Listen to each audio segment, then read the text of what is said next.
महाराज शिव महापुराण तो यहां तक कहती है कि आपका कोई काम अटक रहा है, कोई काम नहीं हो रहा, बहुत परेशान हो गए, बहुत थक गए उस काम के लिए, सबके हाथ भी जोड़ लिए, सबके पास होकर आ गए, पर वो काम बढ़ ही नहीं रहा, तो निवेदन करते हैं घी के दिए में काली तिल डालकर सोमवार के दिन शंकर जी के मंदिर के सामने तुम रुका जी का नाम लेकर दिया लगाकर, जिस काम को तुमने दुनिया के आगे कहकर देख लिया, कर देख लिया, नहीं हुआ, उस कार्य को एक बार दिया लगाकर निवेदन कर कर फिर जाकर देखना, काम आगे बढ़कर ही रहेगा, छूटेगा नहीं, अग्रण्य हो। आराधना में तुम लीन हो। महाराज दुनिया के लोग नहीं समझते कि शंकर पर जल चढ़ाने का क्या लाभ है। शिव महापुराण कहती है अगर एक दिन, शिव महापुराण की कथा कहती है सोमवार के दिन भगवान शंकर को अगर जल चढ़ाया जाता है तो घर में तेज लक्ष्मी प्राप्त होती है। क्या मिलती है? तेज लक्ष्मी। कोई सहज नाम नहीं है तुम रुका जी का। कौन है तुम रुका? जिसका व्याख्यान शिव महापुराण में बारंबार आता है, जिसकी भक्ति की श्रेष्ठता देवर्षि नारद से भी प्रबल मानी गई है। देवर्षि नारद को तो कई बार अभिमान आ गया, एक बार भगवान विष्णु के सामने जाकर कहते हैं कि मेरे बराबर नाम नहीं लेता कोई तुम्हारा। भगवान शंकर के सामने जाकर कहते हैं कि कामदेव को मैंने जीत लिया। ब्रह्मा जी के पास जाकर कहते हैं कि सृष्टि का निराकरण करना आपका काम है, पर मैं सारी सृष्टि का भ्रमण कर लेता हूं एक क्षण में।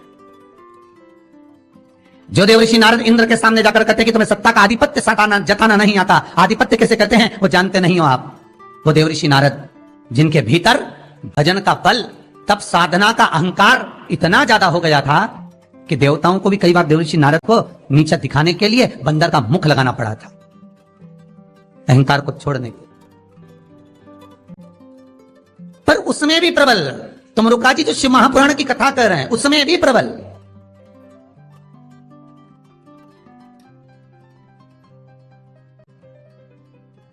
जिनका नाम मात्र, पहले भी कहा, जिस नारी का गर्भ ना ठहरे, रजस्वला धर्म का 7वां दिन, जब नारी 6 दिन तक काम ना करे, 7वां दिन रजस्वला धर्म का, सफेद आंकड़े की जड़ को बुलवाकर उसको शंकर भगवान के शिवलिंग पे से तुम रुका जी का नाम लेकर 21 बार घुमाकर कमर में लाल धागे में बांध ले, 3, 4, 5 महीने में ज्यादा से ज्यादा गर्भ ठहर जाए, पक्का।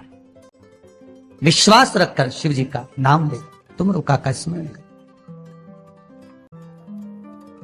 ज्यादा कुछ नहीं बने तो शंकर के मंदिर में जाकर घी के दिए जला, 5 दिए लगा। और ज्यादा कमी पड़ रही हो धन की, संपदा की, सत्ता की, कोई प्रॉपर्टी, कोई दुकान, कोई धंधा पानी नहीं चल रहा, बहुत कष्ट में हो, बहुत तकलीफ में हो, तो महाराज 108 चावल के दानों को केसर में भिगोकर, केसर के पानी में केसरिया कर कर, पकाना नहीं है, पकाना नहीं, उसको कच्चा चावल केसर में भिगोकर 108 दाने शंकर को मध्य रात्रि में, शिवरात्रि के दिन सूर्यास्त के बाद, रात के 12 बजे से पहले कभी भी शंकर को चढ़ा दो, समर्पित कर दो।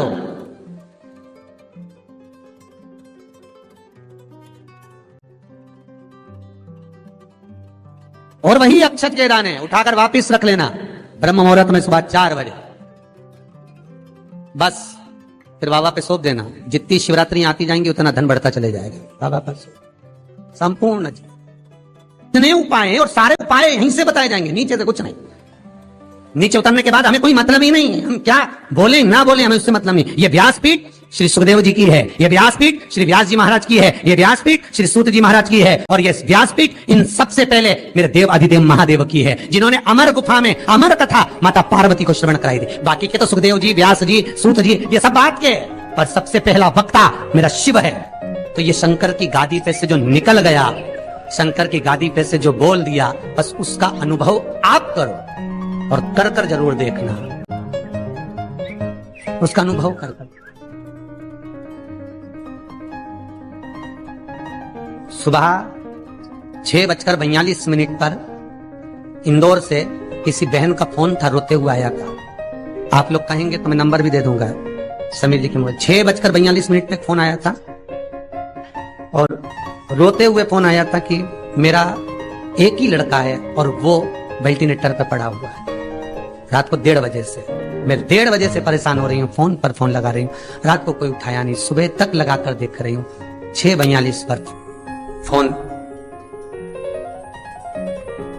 प्रयास रहता है सब उठाते हैं, रात को सब सो गए, सुबह लेट नींद खुली, हम ही हाथ में फोन आ गया और हमने उठा लिया। हमने कहा बहन क्या बात है, बच्चा वेंटिलेटर पर, उपाय करा कोई सा, डॉक्टर अंदर जाने नहीं दे रहे, बच्चे के कपड़े हैं घर में है, पुराना कपड़ा है जो पहनता हो रोज डेली में, कोई लोवर टी शर्ट कुछ ऐसा, हाँ है, बस उस कपड़े को रख, एक कलश में अच्छा पानी भर ले और उसी में दूध डालकर बेलपत्री डालकर शिव को समर्पित करना प्रारंभ कर दे। 11:30 बजे दोपहर में फोन था, वेंटिलेटर हट चुका है और बालक स्वस्थ हो गया। करना आपको है, हम तो केवल बता सकते हैं, और वो भी ये शिव महापुराण में जो लिखा होगा, स्कंद पुराण में जो दिया होगा, इन पुराणों में जो होगा वो बताना है, इससे हटकर कुछ नहीं। ऐसी फालतू बातें ढेर सारी तो बताने वाले ढेर सारे पड़े, पत्रिका दिखाने जाओ तुम्हारे ऐसा कर देंगे, वास्तुशास्त्री के पास जाओ ये पाइप बदल दो, ये कमरा बदल दो, ये जगह बदल दो, किसी के कोई के पास भी जाओगे तो कुछ ना कुछ तो दे ही देगा। और यहां से तो केवल ना कोई भभूति है, ना कोई हमारे पास में जल है, ना हमारे पास में कोई बेल है, ना हमारे पास में कोई बाबा जोगी है, हमारे पास में तो ये शिव महापुराण है। इसमें जो बाबा ने लिख दिया, शंकर जो कर दिया, कह दिया, बोल दिया, बस उसी का स्मरण आप कर लीजिए। मुझे विश्वास है वो दुनिया का दुख हरने वाला आपके दुख भी हर लेगा, इतना विश्वास रखता हूं।